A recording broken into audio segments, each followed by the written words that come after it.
अब तूने क्यों कॉल किया? अब तो मैं अपने ससुराल में हूँ। प्लीज तू मेरे साथ भाग चल। अगर तू ये बात पहले बोलता तो यकीन मान मैं सिर्फ तेरा साथ देती, लेकिन मैं अब दो परिवारों की इज्जत बर्बाद नहीं कर सकती। मेरे पापा तो जिंदा ही मर जाएंगे। दीक्षा मेरा फोन मत काटना, मेरी पूरी बात सुन लेना। दीक्षा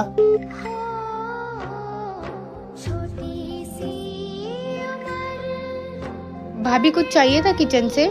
नहीं दीदी, वो मुझे प्यास लगा था तो बस पानी लेने आई थी। अरे आप रो क्यों रही है? नहीं दीदी, रो कहाँ रही हूँ। आपको तो खुश होना चाहिए, इतना अमीर खानदान जो मिला है आपको। भाभी लड़कियां तरसती है अच्छे घर और अच्छे गहनों के लिए। आपको तो भगवान को शुक्रिया कहना आप चाहिए। सही कह रही हैं दीदी।